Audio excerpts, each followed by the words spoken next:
you guys in the booth.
It's my rubber wedding ring. Shh.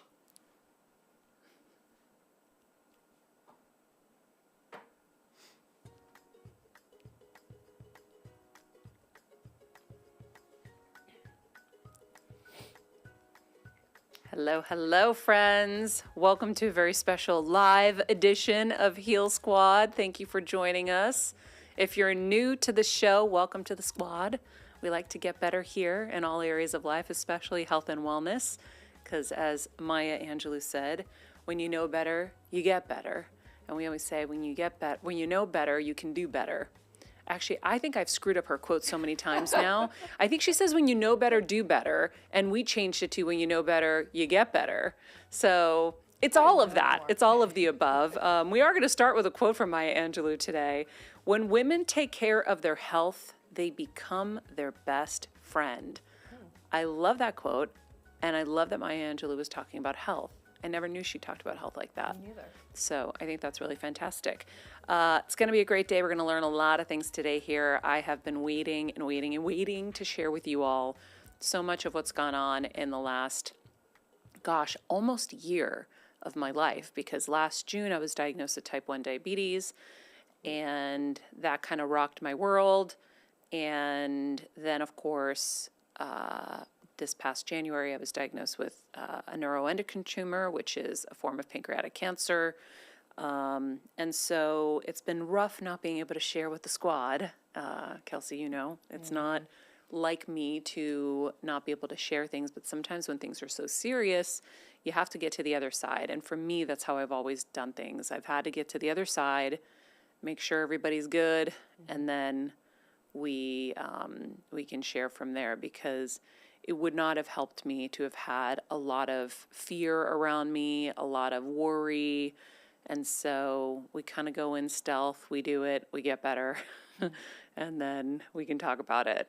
So I wanted to do this episode live today so that you guys would have the opportunity to engage and to ask your questions, because soon after this went live, I kept seeing so much in the comments, like, what are the symptoms? I don't know. No one's telling us what the symptoms are. So we're going to share all of that with you as best I can. I'm still new to all of this. I'm still learning all of this myself. So I am by no means an expert on any of this yet.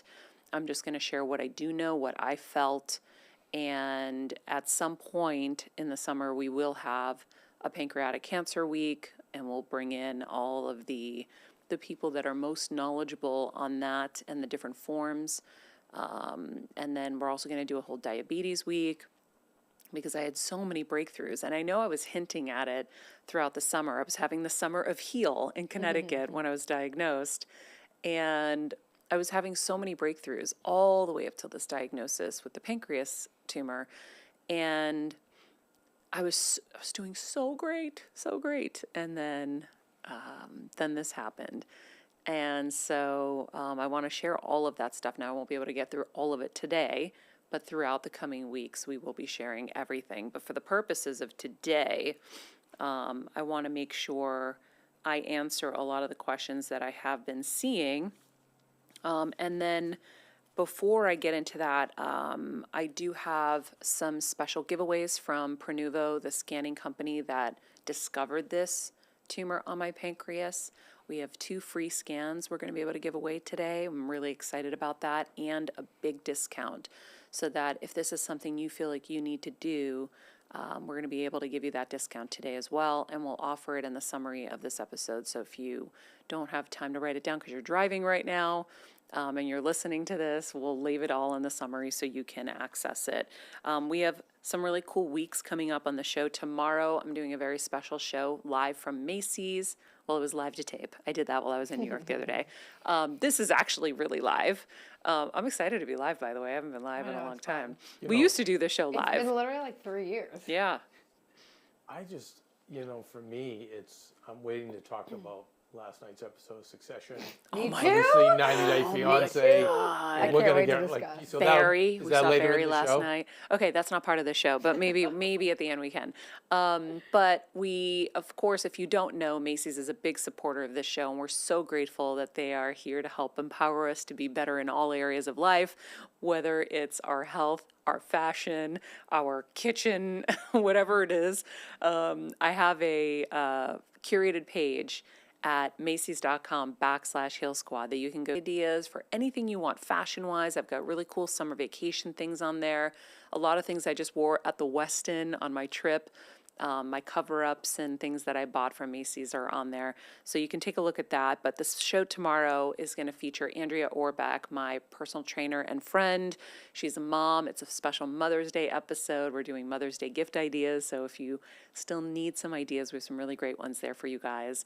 And so that was super fun. We also have Laura Bushnell on Wednesday. She's talking about finding your magic. She's a psychic as well. She's a psychic, and she actually studied with Ram Dass, which is like, when I found that out, I was like, holy moly. If you guys don't know who Ram Dass is, look him up. He is incredible. He was very big in like way before his time with plant medicine. Anyways, so she studied with him. She's a psychic. She's a healer. She's like, her whole thing is like helping people find their magic, which I think is really cool and special. So I loved y'all's conversation, and that's Wednesday. Yeah, so that's Wednesday. And then we're doing Baby Week, the 22nd, the week of the 22nd. Jessica Alba will be on there with us, and some amazing experts that are helping me along in the journey of baby. But some of these episodes are really not just about baby, so don't fret.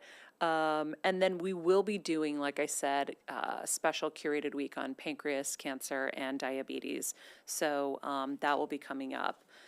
Now, on to some of the questions. So I guess I'll start with kind of how all of this came to be, and then Kelsey and Kevin, you guys can jump in with some of the questions that you're seeing, and that we've got. But in June, so in January-ish, I think maybe late January, I started Dr. Joe's meditations, and my life started swiftly changing, and I was getting so happy and feeling so good and doing so great. And then in June, I was in Connecticut, and my legs started tightening up in the middle of the night. And I mean, like, became rocks. And if you could imagine a rock rolling up and down my calves, it was like a demon, like rock going up and down. And Kevin could see it physically. And I'm screaming in pain. It was the most pain I've ever felt. And you're inconsolable. It hurts so bad. And quickly I remembered that my dad had gotten them. And my mom used to pierce them with the needle. And that would relieve some of it, I guess, for him.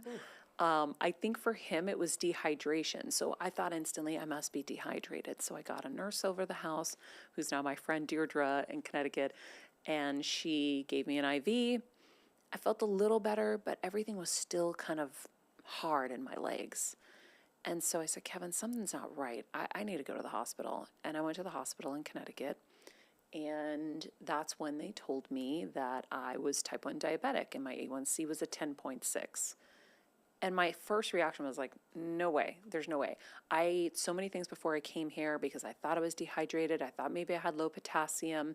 And so I ate bananas and I ate all this, fruit, and I had all these things. I'm like, there's no way, I don't have diabetes. And they're like, well, you do. And they tried to put me on metformin, I think then. And I said, no, I'm not taking that. And I went home. And then soon after, Kevin's trying to get your attention. I'm just going to say it out loud because you're not noticing. I went home, and then we had done blood work and stuff like that. And the nurse friend of mine, Deirdre, said, you need to meet with Dr. Allison Monette. She's amazing. She's a naturopath. She saved my life. So soon after, I went to see her, and she's like, I don't think you have this either. So we went on this healing journey last June, and I did document a lot of the healing journey. You didn't know why I was on a healing journey, but I documented a lot of it from June on, where I was doing, resetting my circadian rhythm and getting, sunlight at sunrise and all of those things that I was doing, the blue light glasses and the different supplements. And there weren't a lot of supplements, but a few very focused supplements because certain processes weren't working in my body. My mitochondria needed support. Anyway, certain things like that. And so the diabetes thing really kind of rocked me because I had quit sugar like 2 years before because it's like, I never want someone to tell me I have this. Now my numbers, my A1C numbers would teeter like 5.8, 5.9, a 10.6. Like, where did that come from? I was in shock. And so I was kind of mad at first, and I was like, okay, fine. Then if I'm going to have this, then I'm going to eat whatever I want, and I'm going to take all the insulin, and then that's it. And then soon after, I was like, no, Maria, take as little insulin as possible, eat as well as you can, and take as little insulin as possible. Maybe your body will regenerate. Maybe your pancreas will regenerate.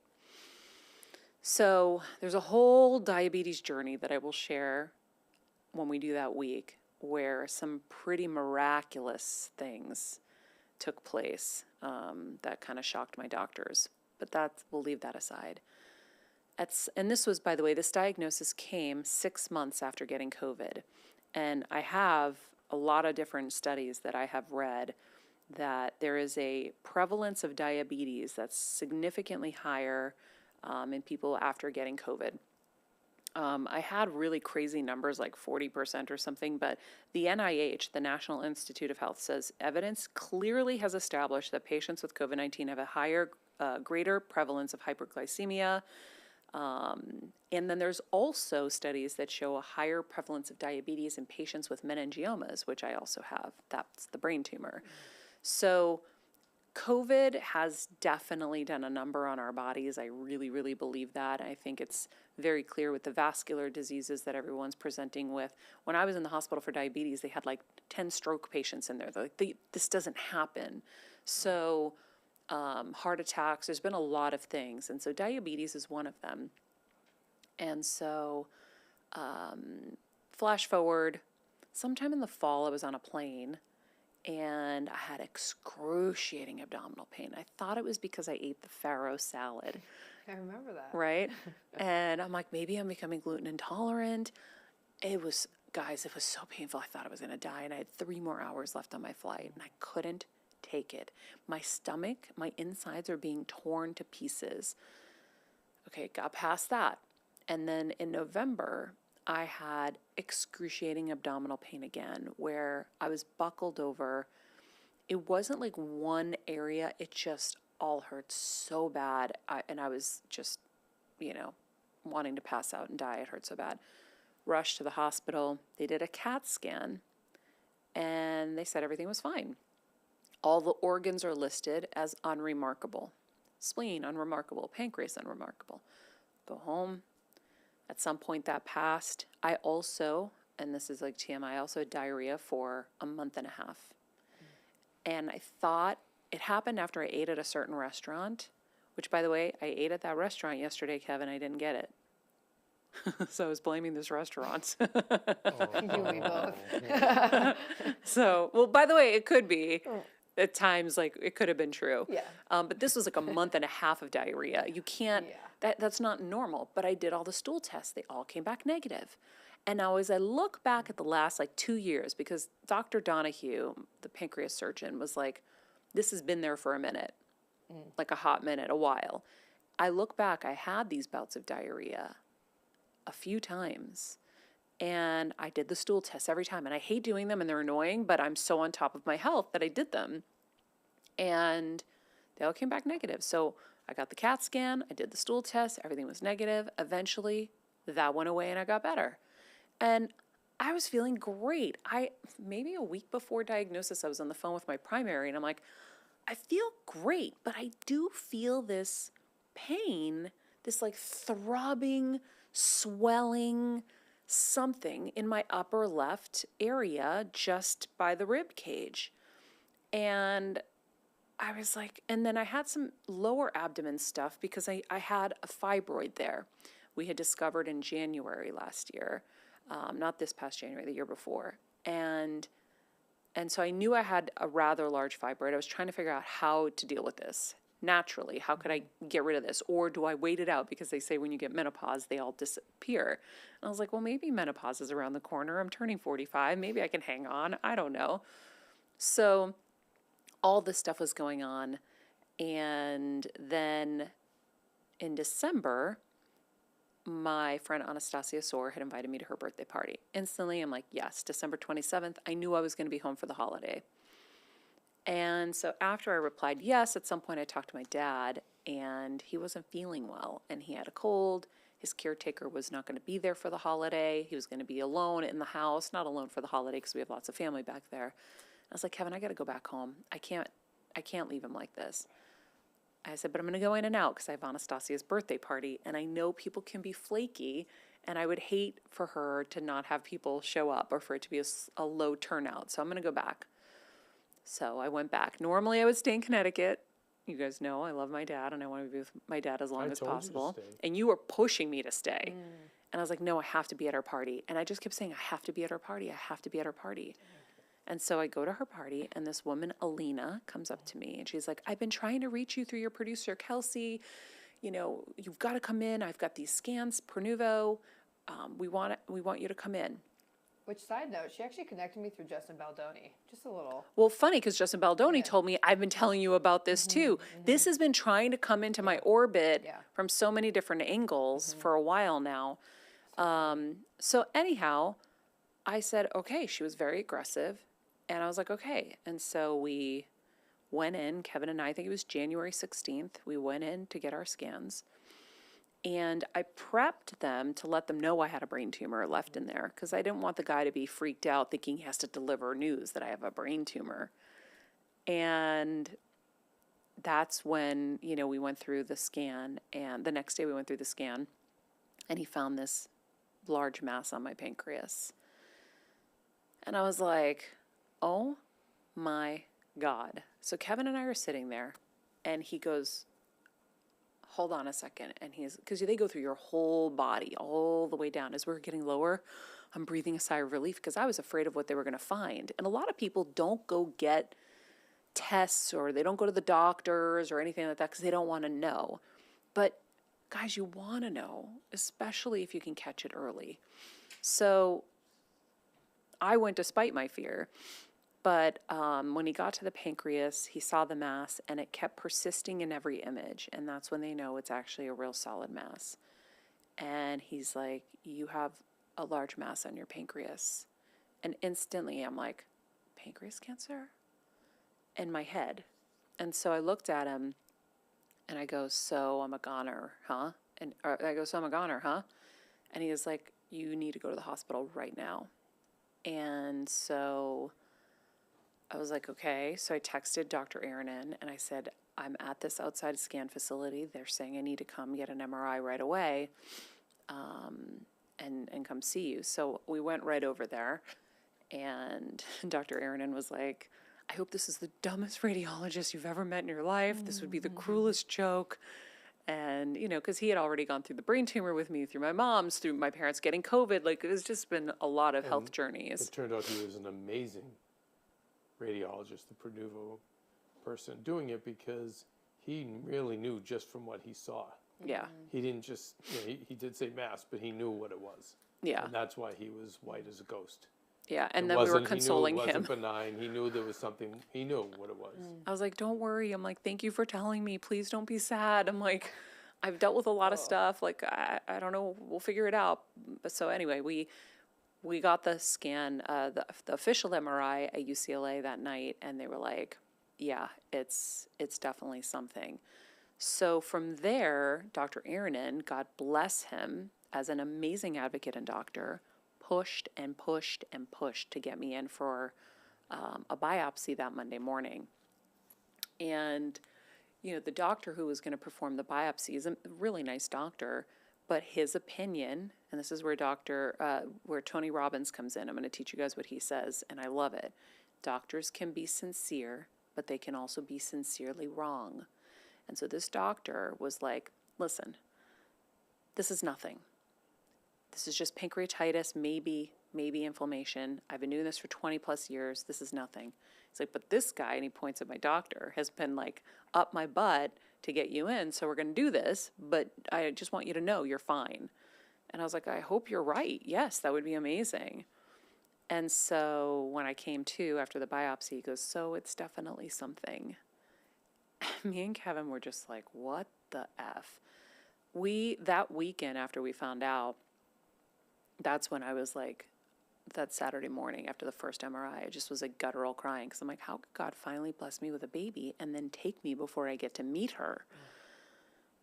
And the more I said that, I'm like, this doesn't make sense. It doesn't make sense. And that's when I realized it doesn't make sense. And it clicked because I was like, I don't know the story ending. I don't know what this journey is going to be. Why am I going to catastrophize and think the worst? Now, it's not easy, guys, but I do think that this show and all the experts we've had on and every day hearing all this stuff has really trained me. That's why I say this show saved my life, because Alina from Prenuvo would not be reaching out to me. We have a health show. I know that they want to get the word out. The experts that we have every single day, that's what I'm feeding my mind. I'm feeding myself good content every day that's changing me and saving me. And so I know that I had a real training underneath that I was able to use as a foundation to go through. That's why I tell people, I'm like, you got to listen to the show. It's not because I'm like, I want more downloads or it's not even selfish in any kind of way. It's like, it's for you. It's literally to help you on your journey, because no one teaches us about health. No one teaches us about how to really advocate for yourself. I even hate the word advocating because it's so overused now. No one teaches you what the reality is of the medical system, where they're strong, where they're not. You got to know these things so that you can play your players in the right positions. Like, I always look at myself like the coach of a team. I'm not going to put my quarterback at defense and my defense at offense. Like, you got to know how you're using your team. And so I had that to fall back on. And I said, I don't know how this story is going to end. And I have a baby coming, and I don't want that energy going to her. I don't want her in the womb fearing that her mom is going to die. I'm like, I have to shift it. And that's when we went to Live with Kelly and we announced the baby. Because I said, Kevin, we deserve to shift this narrative to excitement for the baby and to love and to joy. And then we deal with what we have to. And one of our favorite Christmas movies is Santa Claus is Coming to Town, and he sings, just put one foot in front of the other. And so I was like, we're just going to put one foot in front of the other. And I documented every step of the way in real time on my phone so that I would remember how I handled all of this stuff. And I did that with the brain tumor too, so someday I'll string all that together. But yeah, after the biopsy, then it got like really crazy because now you got to meet with an oncologist. I'm like, I'm walking into an oncologist's office. And I was like, that was so intense for me. And you don't know what you're going to have to do, or you're going to have to do chemo and radiation. Then I met with Dr. Donahue, Lisa Paulson at EIF, the Entertainment Industry Foundation, and Stand Up to Cancer. They have been so helpful in my journey and so many patients that I've coached secretly behind the scenes, because since I got diagnosed with the brain tumor, I was helping other people with their brain tumor journeys, and I would always help them get a second opinion because no one was getting second opinions. And Lisa was always the person who would help me find the best doctor in your area, whoever I was coaching. And so she got me to Dr. Donahue, and he's the top of the top. He's at UCLA as well, luckily. And he was like, this is well differentiated. So well differentiated from my layperson's knowledge means it's like well kind of preserved in one spot. It hasn't really spread anywhere that they can see, and they think they can get it out easily with clean margins. And so he was like, we're going to have to take the tail of your pancreas, your spleen. And I was like, wait, you're going to take my spleen? Please, no, you can't take my spleen. And at that point, you have to make a decision. It's like, well, what if something went in there? Now you're going to have to do chemo and radiation because there's some, semblance of cells that have gone in there. So eventually I gave into that, even though I didn't want to. And then I also had this large fibroid. I basically had a baby on my uterus. And so I was like, can we remove all of this stuff at once? I have a baby coming. I can't have multiple surgeries over the course of this year. So they did that. They also took 17 lymph nodes. And so on February 16th, I had that surgery. It was successful. And then we, recovered. I think we were there for like 9 days, Kev? Yes. Something like that. Yep. I had amazing friends. I kept it very close. I kept a very small group that knew. I mean, Kelsey knew. You had to know you were here every single day. And a couple of friends. And I had, really great friends that came and took care of me and loved on me. And John Amaral, who's been on the show, came in and did some energy work on me. I had my red light laser in there because they give you these like cotton knit briefs. And because you're bleeding after the fibroid surgery and stuff. And so I would get like itchy on my lower back. And so I would use the red light to heal it. And I'd use the Briotech and all the things that I've talked about on the show before. I had my blue light glasses, my amber glasses. Like I had my whole Heal Squad situation happening in there. And we had amazing nurses who took incredible care of me. Special shout out to Mari and Jenny, who kept taking extra shifts. They did each of them did like 6 or 7 nights in a row for me, which is unheard of. And they were just amazing and so loving. All of the nurses were, but those two just went above and beyond for me. And Dr. Donahue did such an incredible job. Dr. Aaron visited me every day. We would do laps walking, and my dad and his caretaker would come in and bring me fresh food and stuff from the house, and Kevin slept every night, was there 24/7, round the clock. You're really good at that now, honey. He's so good at it that another friend of ours got diagnosed with this rare sarcoma cancer. So this weekend we were going over there. We landed Friday night. Saturday morning we were at their house coaching them through what they're about to go through. And Kevin's like, I can stay in the hospital with you. I'm like, he's like, I know what to do. Well, the whole thing is staying ahead of the pain. I think that's really the best advice if you are going through that. So a lot of times because the nurses have so many patients today, it's really hard to cover a whole floor. Mm-hmm. And those 15 minutes they may miss. Like let's say you have a 2 o'clock pain dispersal, and then instead they come at 2:20. That 20 minutes is the difference of the pain igniting, and then pain interferes with healing, and then now you have to play catch up to fix the pain. So the biggest thing is just if you can have an advocate stay with you. A lot of now they do have chairs that recline that you can just bring a blanket and a neck pillow. Yeah, Kevin brought a sleeping bag, which was the best because you can get in your little pocket, you were cozy, and then you roll it up, and it's so clean and easy. So I highly suggest the sleeping bag for the hospital stays. But I so basically, like if I'm from talking about symptoms, there's lots that you can look up online, and just know that it isn't in any situation, whatever cancer, whatever health diagnoses, doesn't mean you're going to have all of the symptoms. So I always say, like, feel something, say something, do something. If you feel something, you got to go say something to your doctor, and you've got to do something. You've got to get testing, and you got to ask them for, what else could this possibly be? And I know a lot of people want to stay off of Google. I love Google because I'm constantly searching my symptoms and saying, what could this pain be? I'm looking at maps of the abdomen. What is this area? What's in this area? Okay, so it could be, appendix, or this could be pancreas. And then you can start going down that rabbit hole and starting to see, because wild things happen. You never know what it could be. I would never think that I would have a brain tumor and a pancreatic tumor. Like, that's just bananas to me. And I'll confess that there was just a couple of times you were going to the doctor, so I'm like, go on, Maria, like, why are you bothering? Okay, you have heartburn, or which wasn't heartburn. But I'm just trying to say, like, I was just being the dude, the guy who's just, or maybe the average civilian who's just like, You're overthinking you're overthinking it, just like, and I think that's what most people do. You just take diarrhea medicine or heartburn medicine, or you take Excedrin migraine, or whatever it's going to be.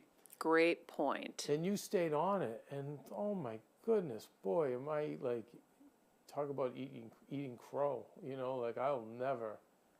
Well, because we're taught to mask the symptoms. Yeah. We're taught if we have, heartburn, to take an antacid, or if we have diarrhea to take things.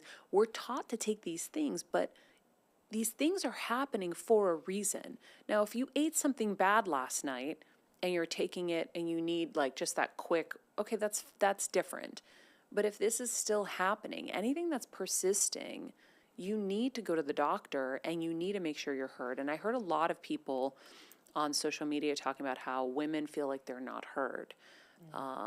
And listen, we're not heard in a lot of ways, and so we need to find people that are going to listen to us, and we need to find doctors that are going to. And if you don't have one, you got to look for another one. You got to ask friends for referrals. And yeah, if your pain persists and you got scans, you have to know that each scan is different. Now, I'm still learning this, and I'm going to find out exactly, and I'm going to get Dr. Aaron in to come in and explain the different scans and what they show. But when I had a pain, and he's like, okay, well, we could do an ultrasound, but an ultrasound isn't going to really show that. I think we'd see it more on an MRI, but a CAT scan has this benefit. They all have different things they're good at and different benefits.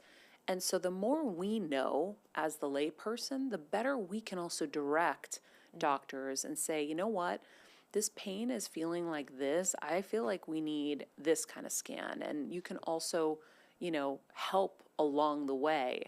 I liken it to when I read Tony Robbins' financial book, Money Master the Game. I wasn't going to just farm out my money to people and my investments. I was going to find out and learn on my own, and then now they're working with me. Now we're in tandem. I understand the basics at the very least. A lot of us now, we've become accustomed to, well, I don't know that stuff. That's why I have this person. That's why I have the doctor. But the doctors only have so little time with you. And we've had so many on this show that are like, I have 15 minutes with you. I barely can get the exam done and the paperwork done. So we have to learn more, and we have to be sounding the alarms, and we can't just be masking the symptoms. We have to be the CEO of our health. And that's what this mission on the show is to make sure that you're educated and empowered and are learning as much as you can, and thinking about it from every different angle and thinking of it out of the box, and maybe bringing on a naturopath that can help you. Dr. Allison's $200 for her sessions, and she spends 2 hours with you. And we're not taught that health is a big enough priority to invest in. We're taught, to do so much else with our money, but our health is, a battle sometimes, and we take it for granted. But there's so many things that can be cut off at the pass, that can be, we can deal with preventatively. And if we do these things and we keep pushing, hopefully you catch things early. So second opinions on scans. When we went back and looked at that November scan, when they told me everything was great, the mass was 2 centimeters then. Should have easily been picked up, and it doubled in size in 2 months. So now I know, if the pain persists after you've gotten a scan, you got to go get a better scan now. You got to say, okay, it was a CAT scan, I need an MRI. We need to go to the next level because I'm still feeling this, and I'm worried that wasn't caught. Or get a second opinion on the scan from an outside hospital and say, I got this scan at this place. I'm still having this pain. Can you look at this very closely and tell me if you see something? And so those are some of the things that I've learned along the way that are really helpful. Wow, just a few things. Just a few things. Maria, there was a question. What have your energy healers told you about this? I mean, have they discussed the emotional component at all throughout this? Are you there yet? Are you just? I'm not even there yet. Got it. John, I know when John Amaral and I were on the phone together, I think it was the night before surgery, what he was doing with me was really good. I do remember this part. He said that, he's like, Maria, it's okay to be afraid. Because I was like, I don't want to think of the worst. I'm trying to shift out of these things. He's like, don't shift out of anything. Feel everything. It's okay to be afraid. And he really released me of so much that I was kind of like holding on to. And at that point, we were just working on that kind of stuff. But I think I have to get to the bottom of why all these hormonal tumors, right? The meningioma, the brain tumor is hormonal, the pancreatic tumor is hormonal, and the fibroid's hormonal. So when Dr. Scott Lyons, was he already on the show? Did he air? Week. He airs next week. He was talking about how stress, releases all these hormones, and I'm like, oh, I think that's what it is. I think stress has been really sneaky in my life now. Obviously, this has been in there for a while, and I was under an enormous amount of stress taking care of my mom. And so there's that. There's also the COVID stuff of it all. Getting diagnosed with diabetes 6 months after COVID now obviously doesn't look like a coincidence anymore because of the studies that are showing people are getting it after COVID. But is it really diabetes technically? Is it because of the tumor? I have no idea. But I need to get to the bottom of why these hormonal issues are taking place. I do believe stress is a big part of it, and I'm going to make some changes in my life again. I just keep changing. I keep thinking I've changed enough, but I have to keep changing and keep evolving. Well, wasn't there a theory, Maria, that this was all the bubbling up of the 44 years? Yeah. And that maybe now you're cleaned out? Yeah, so I had a huge epiphany. This was actually really cool, just like last week, I think. Because sometimes I'm like, God, people are going to look at me and think I'm this like fragile, sick person, but I'm not. I'm very vibrant and healthy. But what I've been focusing on in those meditations every day has been full mind, body, and soul healing. And I've asked, since the baby was officially there and we were pregnant, that when she comes out of the womb and she's in my arms and on my chest, she knows that I'm super healthy and that we're going to go the distance together, and I want everything to be healed. And so what's funny is this laundry list of things now has just come to such a short list. Like even the Hashimoto's is reversing, the pernicious anemia is gone. Obviously I still have some stuff to heal from this surgery, but things are getting better. And Gabby Bernstein had told me that sometimes the spiritual leaders all talk about how tumors are a good thing because things are coming to the surface to heal. So I realize now that I asked for everything that's not right to come up to surface to be healed, so that when this baby comes, it's about her and us and we're healthy. So what I've asked for is manifested in my mind. There's a lot of people asking, Maria, just like how you have stayed so strong through it all. I think it's so hard, but you have like, even at the beginning, I remember you were just like, okay, let's go. I'm like, wait, what? Like, what? And obviously you had your moments where you're like, yeah, the guttural cries, which you have to, but I would love you to speak to that because a lot of people are asking. Yeah. I don't know how else to be. I don't know. So it's hard. Like when I was being interviewed by the Today Show producer in the pre-interview, she's like, tell me how you're feeling. I'm like, I feel so lucky. I feel so blessed. I feel so grateful. She's like, how? You've had a brain tumor. Your mom had a brain tumor. You lost your mom. Then this happened and COVID and da-da-da. I'm like, yeah, but I don't look at it like that, and thank God I don't. I put everything in the rearview mirror, and I'm always just looking at going this way, going forward. But also, I look at my mom being diagnosed with brain cancer that usually comes with 6 to 12 months as a miracle. She got 5 years. I got 5 years with her. So I look at that as a miracle. I look at the fact that both my parents got COVID with severe immune conditions and severe health conditions, and we got them out of the hospital. That was a miracle. I didn't know they were going to survive that. That was a miracle. I look at this, even the diabetes diagnosis. I was like, There's also research that I found, I think it was Mass General, that brain tumors and diabetes can't coexist.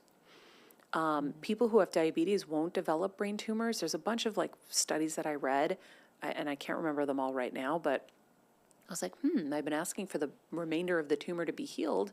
Maybe the diabetes came to heal the tumor. Maybe, right?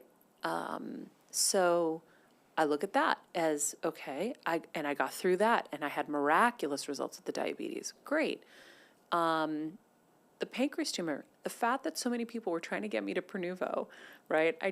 It's my mom talking to these people, being like, get this bitch to the friggin' scan. But the fact that we found this so early and that we were able to get it out and I don't need chemo and radiation is a miracle. My best friend's going through chemo and radiation. It sucks. It's brutal. I am so grateful that I don't have to do that.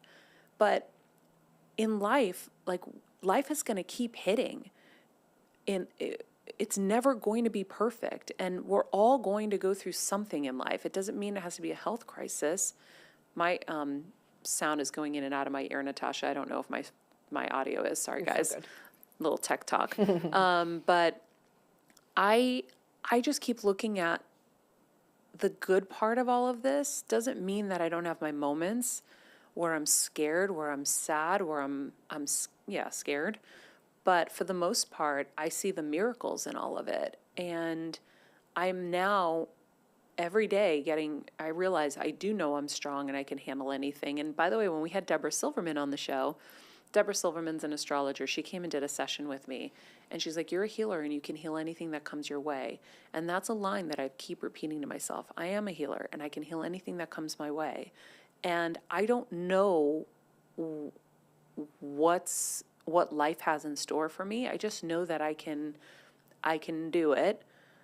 And I have a good support system, and I have people that love me, and I just know I have God. I have Saint Nectarios, the healing saint, and I pray to him and the Virgin Mary every night. I'm like, thank you, thank you, thank you, thank you, thank you. Literally, when I was driving home and I knew I didn't have to do chemo and radiation, I'm like, thank you, thank you, thank you, thank you, thank you, thank you, thank you, thank you, thank you. Every night Kevin sees me, I spend 30 minutes doing all of my prayers, whether it's for me. I have my laundry list of other people that I'm praying for as well. And so I don't know. Kev, maybe you can. Yeah, I want to say some things because I know there's a lot of other people out there that are saying, how are you like this? And maybe they're not like that. But I also want to tell everyone that we are on day 3 of this let's say that this was a 3-day journey from discovery to operation to now. So this is day 3, Maria. Day 1, Maria was not like this. Yeah. And I always tell you, Maria, I always say boxing is my analogy, right? You might lose a few rounds, you get beat up, you get wobbly, right? And you just hang on. But I don't want anyone seeing this and thinking oh, look at, she's just Holly Golightly and she just effortlessly goes through this and she smiles her way through it. No, that's not the case. Maria's, one of the things she said was, oh my God, I can't believe I'm not going to be able to hold my baby while she was crying, while I was crying with her. There was a lot of that. And then every day, like you just said now, every day, and even to this day, you're getting stronger. You're realizing what you went through. You're becoming more and more grateful and appreciative. But, in those first 2 days, I'm just saying it's a 3-day journey. But for the first half of this, it was not like that at all. There was a lot of anxiety, fear, depression, sadness, no anger. But there was all those other things. I was angry, maybe that's just the male in me. But it wasn't a lot of it Because we've It gone was through not- so much. I mean, Like, it I was- cried, I guttural cried that one morning. And then But I just, like- one or two people I might have teared up because it's emotional when you're telling somebody. But I I mean, think, considering, Maria, what hand you were dealt, no, it was not a lot at all. But I just think that, but here's the thing, I'm going to give the clarification. We've gone please. through so much right, that we kind of just know how to roll fast. Like, Yes. think about this. I also have a training, right? My dad almost died almost every day of severe low blood sugar attacks. I have a training in my system that's like, okay, he's alive now, moving forward. Okay, he's alive now, moving forward. We just have been doing this since I was a little kid. We've been doing crisis. So we do crisis really well now. maybe a little too well. Maybe too well, because honestly, I didn't even, for some of this, I was like, I woke up the next day after surgery, I'm like, I don't even feel like anything happened. I feel great. And Kevin at some point told me, Maria, this is what Steve Jobs died of. And I was like, no, you're making that up. And then I finally talked to my doctor and he goes, not only is this what Steve Jobs died of, he goes, I was his doctor. And so that's when it started getting real for me. And a lot of this didn't get real for me till I started telling People magazine and doing the interviews just this week, because again, I don't look in the rearview mirror. Like, for me, it's my dad's dying, put the sugar in his mouth, resuscitate him. You're okay? Great, we're moving forward. That's just how we've always been. But sometimes, this is all the conversation on the show, sometimes you have to look in the rearview mirror. As long as you don't obsess about the rearview mirror, and a lot of people do, I'm one of them, but you got to look a little bit in that rearview mirror, because in moving forward, you'll be more appreciative. Not grateful, you're grateful, but you'll be more appreciative of what, not the miracle, but what you endured and what you went through. Because then if you appreciate, whoa, this is what you killed Steve Jobs, like this is how close they came to death. Maybe you're going to make more changes in the future when you acknowledge that. And I think the thing is, that's a whole other conversation, is you kind of get up and you go too fast. And I'm like, hey, pump the brakes. And you have to own what went on here, and you have to own this and sit with it for a little bit. But I just know, Maria, when people see you, they say, well, that can't be me. I don't have the means.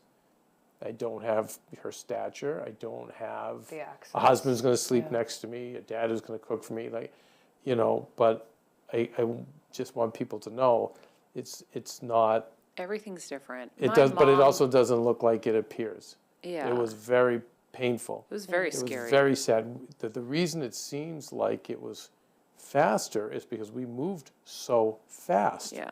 We didn't, when we found out this was inside of her, like, this is where shout out to Western medicine for this stuff, for surgeries, and when you need to remove this stuff. And when you're talking about cancer, and again, regular guy perspective, when a cancer's in the body, it moves very, very quickly. And especially if you're lucky enough to catch it before it metastasizes, you don't want to mess around.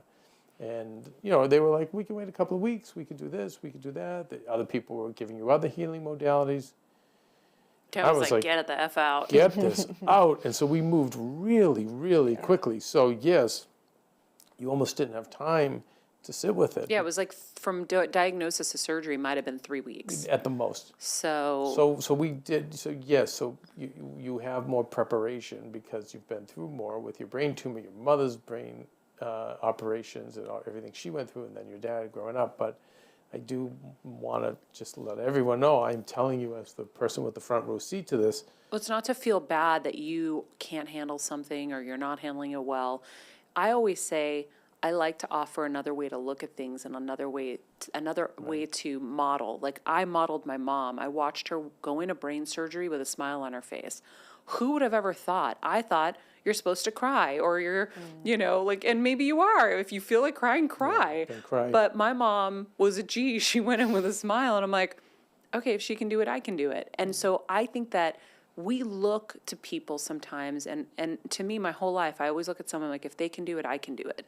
So maybe, perhaps, this will be an example when you have crisis in your life to say, I don't know the end to the story. Why am I going to catastrophize? Right. How about I put one foot in front of the other? That's it. That's a recipe that you can use. Anyone can use.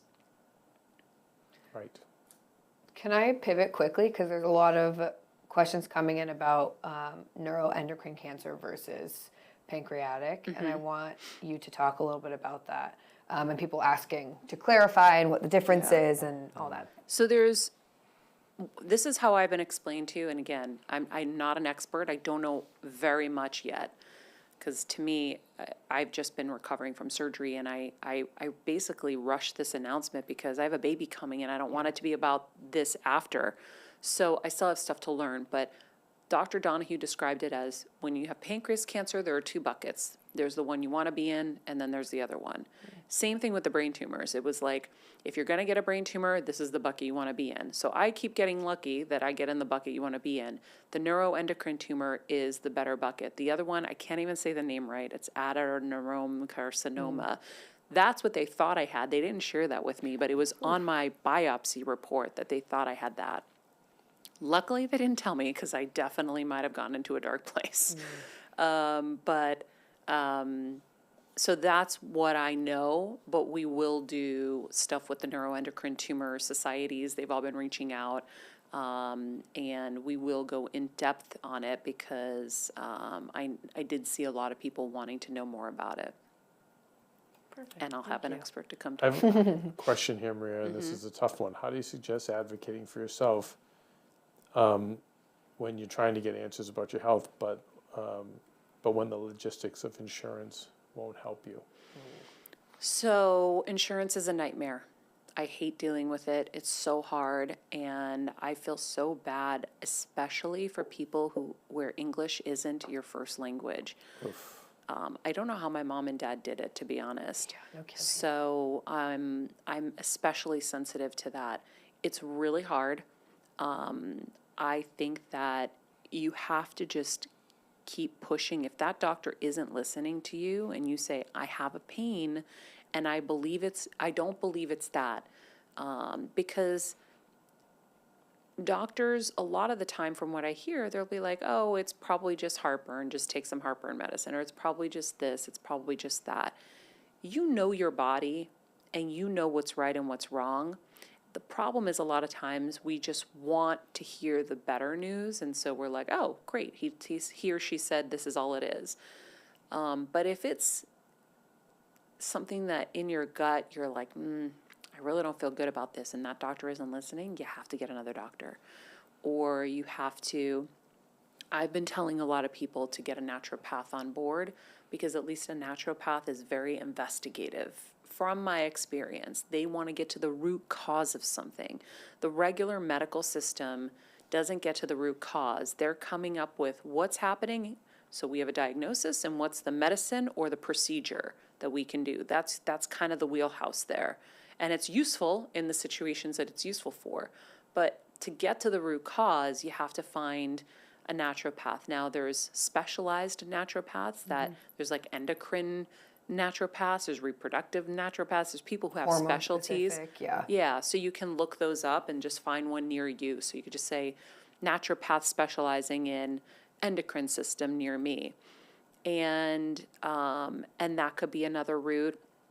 You can also demand a scan and just say, but you have to do things, you have to work with your doctors, not against them. So if you get really huffy with them, they're not going to be as useful, I don't think, just like anybody. So you have to just plead with them and just say, I'm telling you, I feel really, really badly.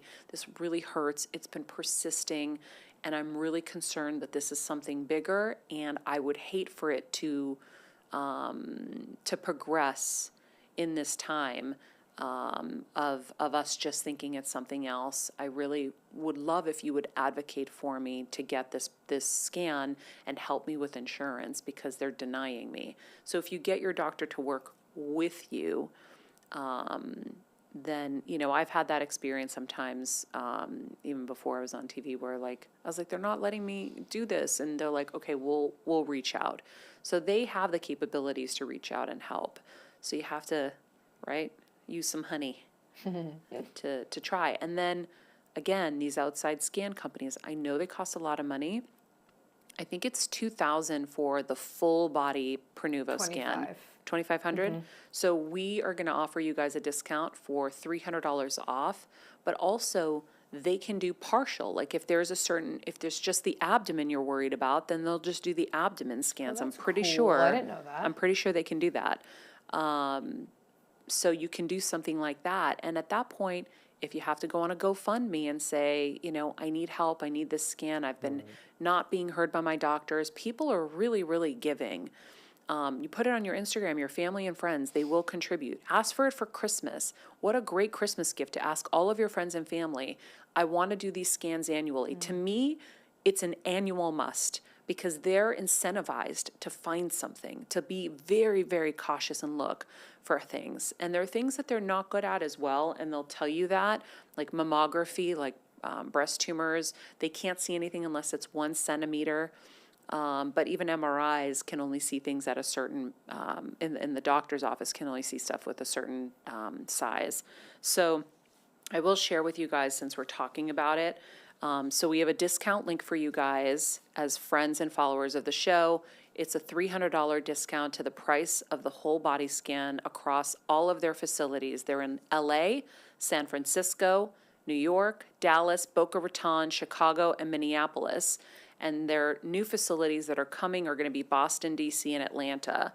I get nothing out of this, by the way. I'm not being paid by Prenuvo to talk about them, just so you know. So if you want to go online to book a session, you can go to prenuvo.com/Maria. The full link must be clicked and discounted for the discount to be applied. So you got to type prenuvo.com/Maria.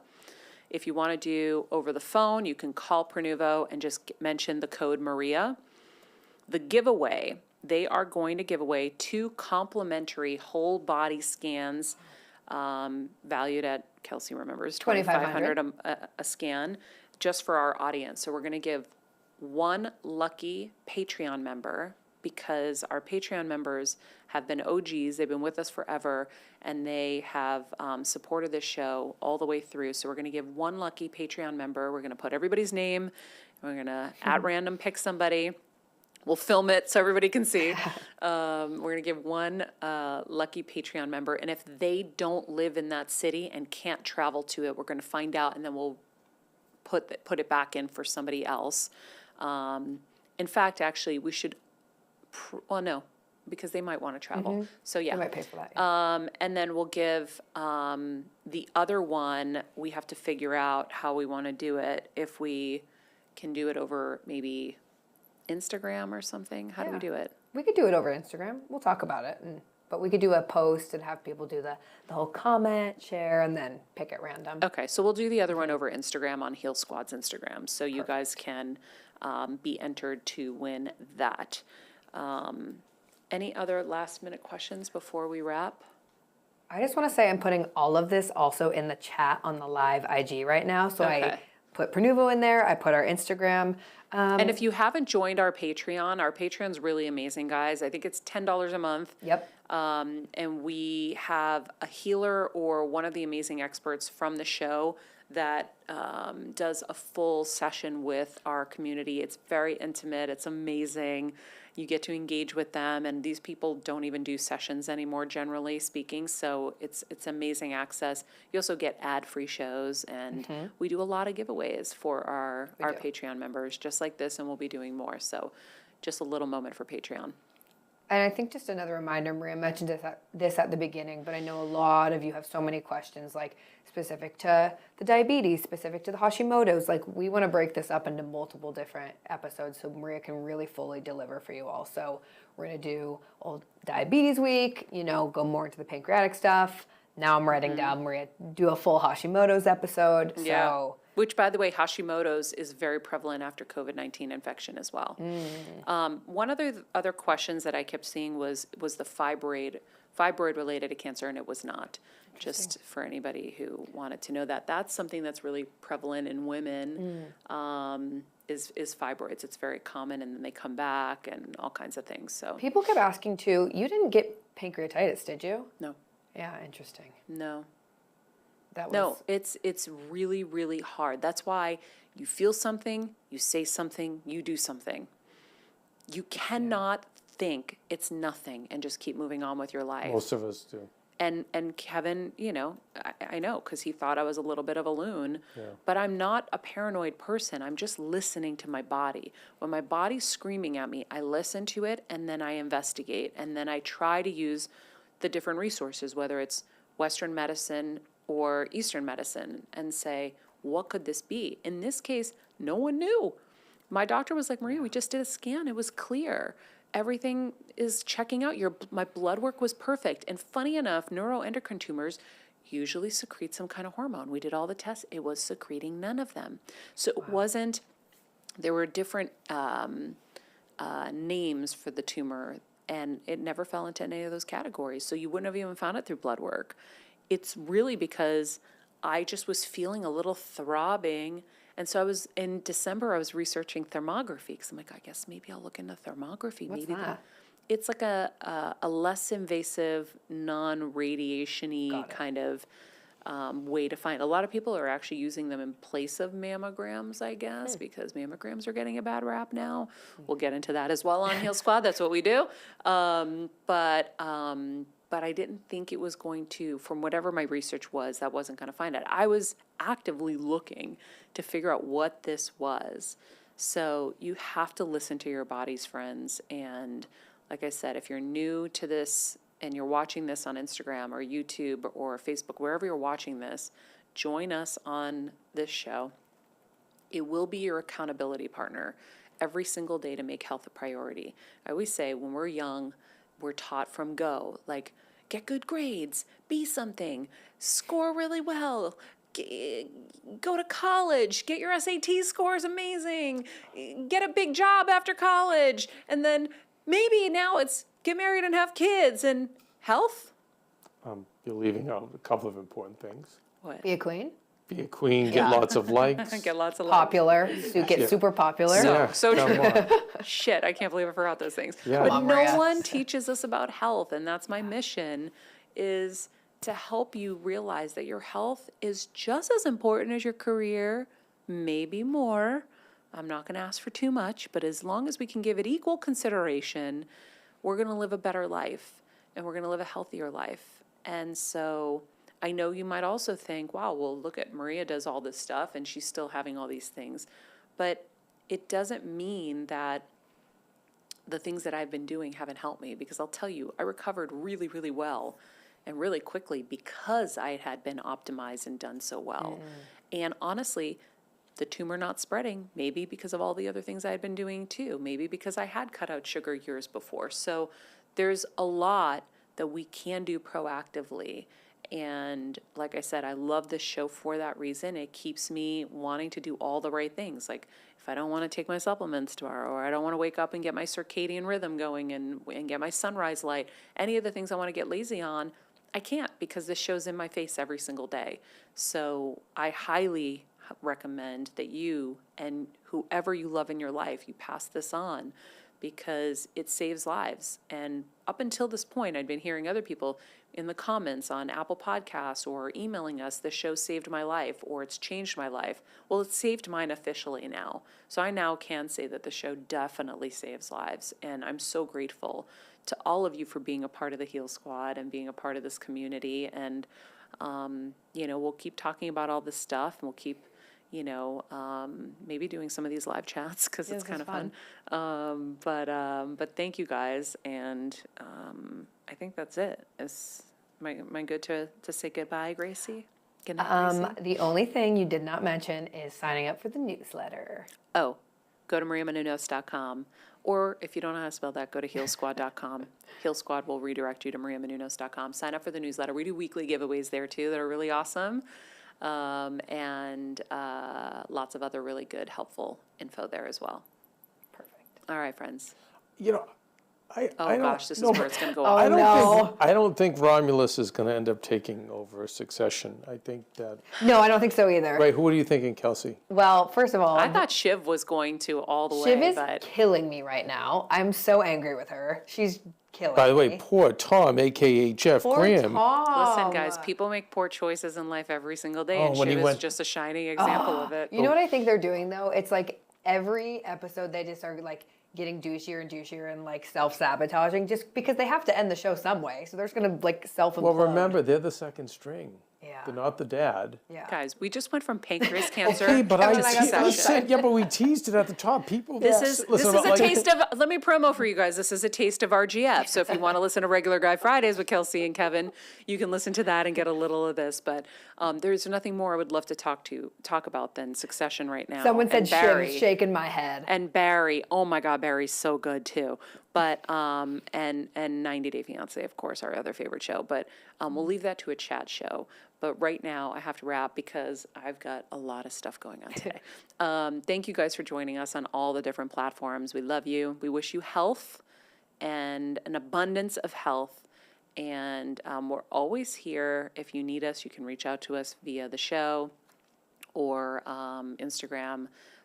If you have shows that you want us to do or experts you want us to bring on or cases and different, illnesses you want us to focus on, we will. Let's not rule out Jerry, Steve the Steamer. I said think that Jerry, I was going to say Jerry. Because she actually could do the best job. Well, for sure. First of all, But when that's Kelsey why- was talking about it, I was looking at her and all I kept thinking about, and I love the Steamer, is Jerry is the one and she should have been the one. And by the way, what a G with how she walked out. She was like, yeah, I want Yeah, lots of I'll money. either take 200 Hundreds of million or millions. I'll take the chair. All of them are having to step up. Remember how